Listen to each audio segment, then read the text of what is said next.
And the Lord healed the church. Healed our land. Malaman, isang teacher,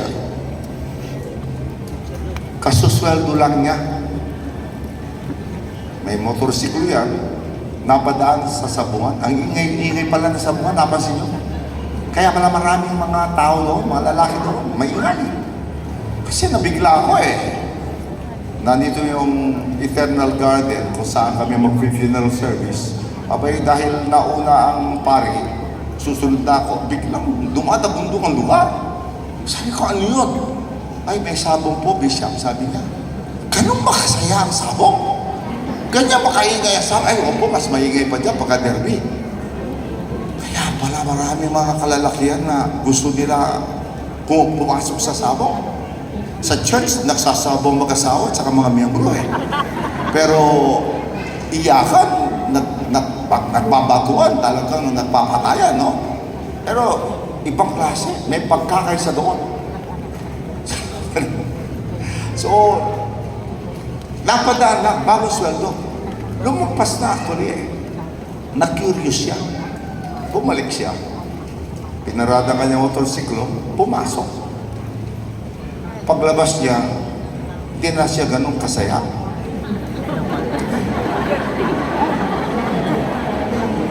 Guess what? Lahat ng sweldo, tinaya niya. Tapos tanungin mo, kumusta, sir? Tabla lang. Di ba yan ang sasabihin nila? Hindi na sinabing talo sila. Sasabihin nila, tabla lang. So umuwi siya, binatukan, pinaghahampas siya ng misis niya. Wala yung sweldo eh. Dami babayaran, daming wartsikula, gano'n. Hindi nakatulog. After 1 week, hindi na siya lumampas. Talagang nagpark siya mismo, dire-diretso. Pumasok na kanyang pakay, makabawi. Eh, kinasukan ulit. Babawi ako, di ba? Guess what? Lumabas siya malungkot. Wala na yung susi na motorsiklo. Sir, kumusta? Ano sa niya? Tabla lang. Hindi mo na kaya nakaka-encourage siya?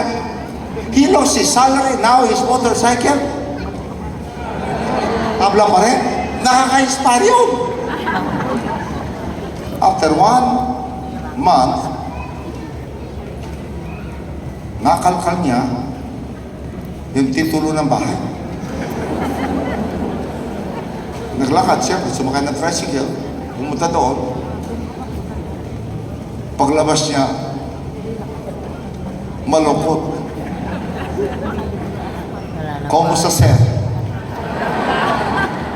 Kumusta, sir? Wala na ang sweldo, wala na yung motorsiklo, wala na yung bahay at lupa. Na pa rin. Guess what?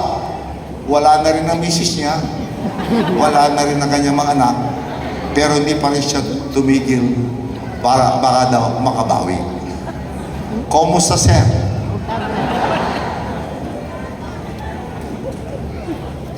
Pero itong sira-ulong sugat ko na to, sa bungerong ito, hindi tumitigil, hindi nag-give up. Ako pa kaya ni minsan hindi pa ako tinabla ni Yahweh.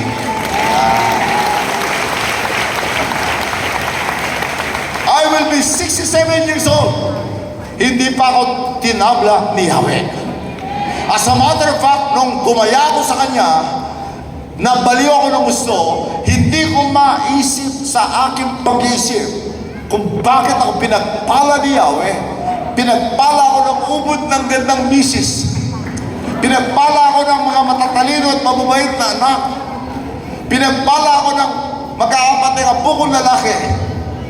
Dahil tinaya ko ang aking bahay kay Lord, doon magpapatay ang worship set, binigyan ako ng 3 bahay. Dahil tinaya ko ang aking sasakyan, binigyan kami ng 6 na sasakyan, tingin-tingin sa kaming lahat. We are traveling in Israel, in Canada, United States. We traveled in Europe. We traveled everywhere. Ni minsan di kami tinabla ni Lord. Tumaya kami kay Lord. Hindi kami tinabla ni Lord. No regrets. As a matter of fact, we are so grateful and thankful to God. Because the Lord healed my life. The Lord healed my marriage. The Lord healed my family. And the Lord healed the church. Healed our land.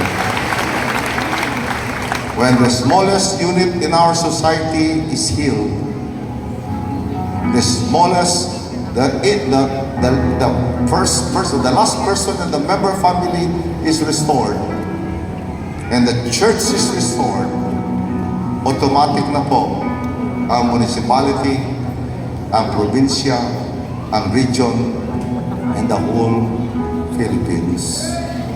If my people who are called by my name shall humble themselves and pray and seek my face and turn from their wicked ways, then I will hear from heaven. I will forgive their sins and heal them personally, heal their marriage, heal their family, heal the church. Our land.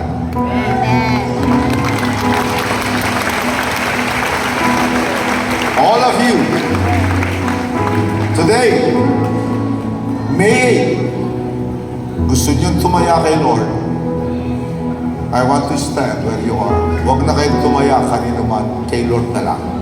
Swak yan, sigurado yan.